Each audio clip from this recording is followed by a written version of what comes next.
संतों की महिमा। तुलसी बाबा रामचरितमानस में संतों की महिमा का वर्णन किया है।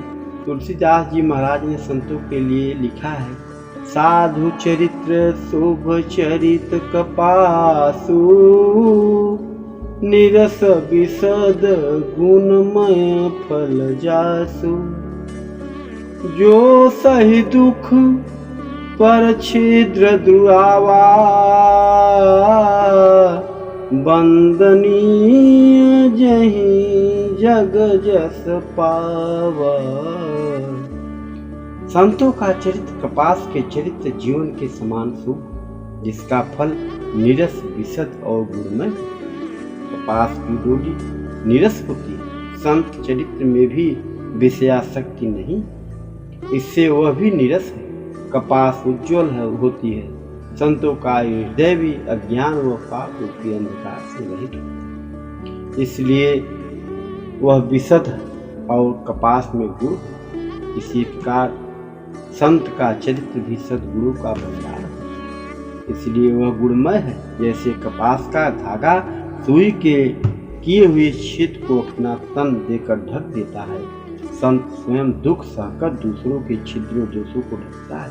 इसी कारण से जगत में वंदनीय मुद मंगलमय संत समाजू, जो जग जंगम तीरथ राजू।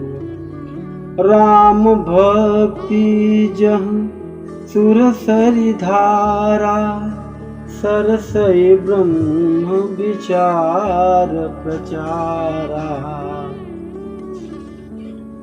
संतों का समाज आनंद और कल्याणमय है, जो जगत में चलता फिरता तीर्थराज है। यहाँ राम भक्त की धारा है और ब्रह्म विचार का प्रचार सरस्वती जी है। संत हिमप्रभु मिलन के सेठ, संतों की कृपा होने पर ही प्रभु दर्शन सुलभ होते। नवधा भक्ति का वर्णन करते हुए प्रभु ने तो संतों की सेवा को स्वयं की भक्ति से भी श्रेष्ठ बताया है। जब हमें संत मिलते हैं तो ऐसा अनुभव होता है कि प्रभु ही मिल गए। श्री रामचरितमानस में श्री हनुमान जी संत हैं।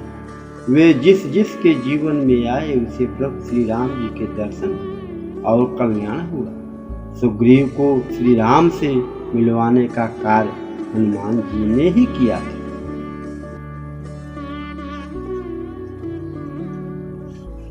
रामचरितमानस में तुलसी बाबा ने चौपाई लिखी है, संत हृदय नवनीत समाना, कहा कभी न परी कहे न जाना, निज परताप द्रवहि नवनीता, पर दुख द्रवहि संत सुखनीता।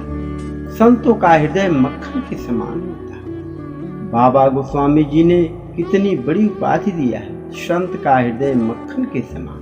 उनके स्वभाव को बड़े बड़े कवियों ने गाया है, परंतु उनको गाते नहीं बना, क्योंकि मक्खन तो अपने ही ताप से तप होता है, अर्थात जब उसे अग्नि पर धरो तब पिघलता है। परंतु संत तो पराये दुख को देखकर पिघल जाते हैं। गिरजा संत समागम सम न लाभ कछुआन, बिनु हरि कृपा न होई सो गावहि वेद पुराण। भगवान शिव जी स्वयं कहते हैं, हे पार्वती, संत समागम के समान और कुछ लाभ नहीं। वह सत्संगत प्रभु की कृपा बिना प्राप्त नहीं होती है, ऐसा वेद पुराण सब कहते हैं। संतों के घर द्वार अंदर बाहर, कर्म में बाड़ी में और मन में भगवत भक्ति के सिवा और कुछ भी नहीं मिल सकता। संतों के कर्म ज्ञान और भक्ति हरिमय होते हैं। शांति क्षमा दया आदि दैवीय गुण संतों के आंगन में लूटा करते हैं। संत सेवा मुक्ति का द्वार। भगवान स्वयं संतों के घर में घुसकर अपना दखल जमाते हैं।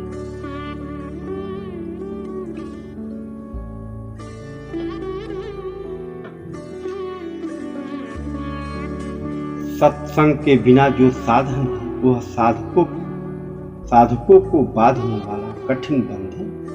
सत्संग के बिना जो त्याग है वह केवल पाखंड है। संतों की मामूली बातें महान उपदेश होते हैं। चित्त में पड़ी हुई गांठें उनके शब्द मात्र से छिद जाती है। इसलिए बुद्धिमानों को चाहिए कि सत्संग करें। सत्संग से साधकों के भव पास कट जाते हैं।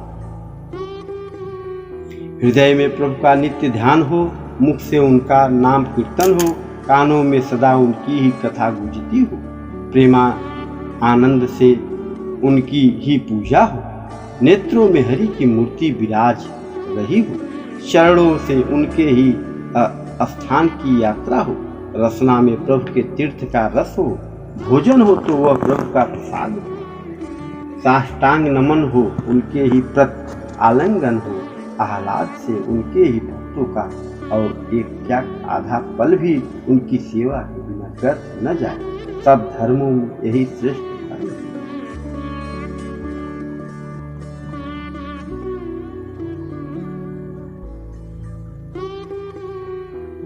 संत चरणों की रज जहाँ पड़ती है वहाँ वासना बीज सहज ही जल जाता है। तब राम नाम में रुचि होती है और घड़ी घड़ी सुख बढ़ने लगता है।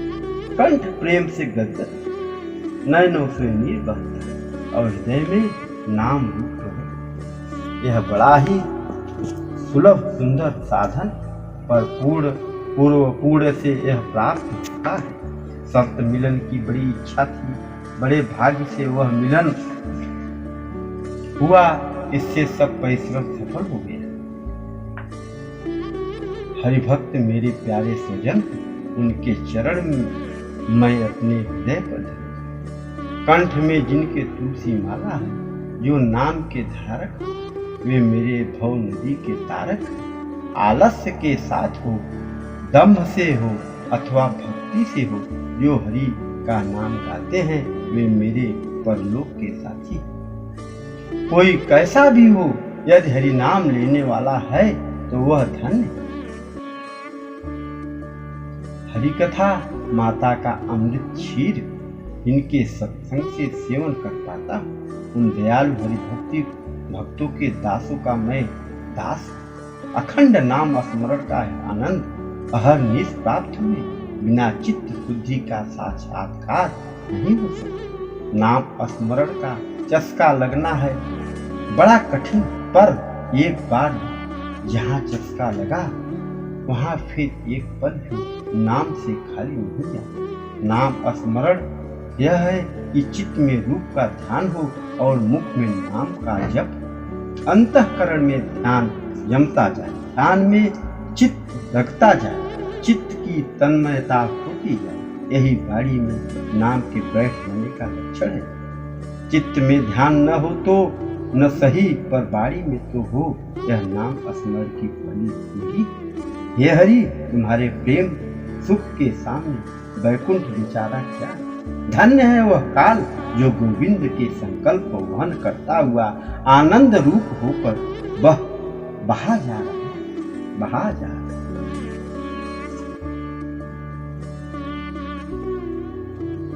सब तीर्थों को मुकुट मणि यह हरि कथा, यह ऊर्ध्व वाहिनी पर मामृत की धारा भगवान के सामने बहती रहती है। भगवान पर इस सुधा धारा का अभिषेक होता है। हरि का नाम ही बीज है और हरि का नाम ही फल है। यही सारा पुण्य और सारा धर्म है। सब कलाओं का यही सार मर्म है। निर्लज नाम संकीर्तन में सब रसों का आनंद एक साथ आता है। संतों का मुख्य कार्य जीवों को मोह माया की निद्रा से जगा देना होता है। स्वयं जगे रहते हैं, दूसरों को जगा देते हैं, जीवों को अभय दान देते हैं और उनका दैन्य नष्ट कर उन्हें स्व आनंद साम्राज्य पथ पर आरूढ़ करते हैं। संतों के उपकार माता पिता के उपकार से भी अधिक है। सब छोटी बड़ी नदियाँ जिस प्रकार अपने नाम रूपों के साथ जाकर समुद्र में ऐसी मिल जाती हैं, जैसे उनका कोई अस्तित्व ही न हो, उसी प्रकार त्रिभुवन के सब सुख दुख संतों के बोध महावर्ण में विलीन हो जाते। खोल खोल आंखें खोल, बोल अभी तक क्या आंख नहीं खुली? अरे अपनी माता की कोख से क्या तू पत्थर पैदा हुआ? तैने जो यह नर तन पाया है, यह बड़ी भारी निधि है। जिस विधि से कर सके इसे सार्थक कर। संत तुझे जगाकर पार उतर जाएंगे। तू भी पार उतरना चाहे तो कुछ कर। बोलो सियावर रामचंद्र की जय।